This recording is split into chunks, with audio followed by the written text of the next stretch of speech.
গত ১৯ জানুয়ারি চট্টগ্রামের জঙ্গল সলিমপুরে আসামি ধরতে গিয়ে সন্ত্রাসী হামলায় র্যাব কর্মকর্তা নিহত হবার পর নতুন করে আলোচনায় আসে এই এলাকার নাম। এরপর সেখানে সমন্বিত অভিযান চালানোর বিষয়টি সামনে আসে। এরই ধারাবাহিকতায় সকাল ৬টা থেকে সেনাবাহিনী, বিজিবি, পুলিশ, র্যাব যৌথ অভিযান শুরু করে। যৌথ বাহিনীর ৪,০০০ সদস্য অভিযানে অংশ নেন। ভোর থেকে জঙ্গল সলিমপুরের চারপাশ ঘিরে ফেলে আইনশৃঙ্খলা রক্ষাকারী বাহিনী। প্রবেশ ও বাইরের পথগুলোতে বসানো হয় তল্লাশি চৌকি, যেন অভিযান শুরুর পর কেউ পালিয়ে যেতে না পারে। আইনশৃঙ্খলা রক্ষাকারী বাহিনীর সদস্যরা বিভিন্ন দলে ভাগ হয়ে অভিযানে অংশ নেন। শান্তি থাকার জন্য আমরা বিচার চাই সরকারের কাছে। আজকের অভিযান অনেক সুন্দর, অনেক সুন্দর। প্রকৃত সন্ত্রাসীরা উচ্ছেদ হোক, যে দলেরই হোক।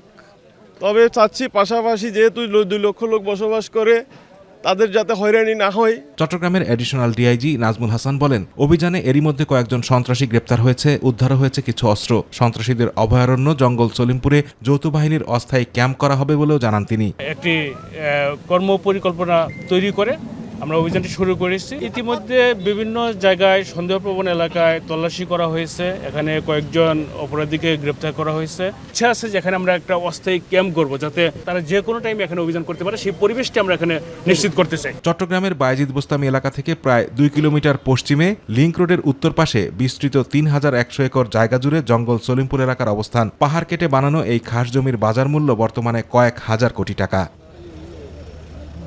আতিকুর রহমান তিতাস, মাই টিভি।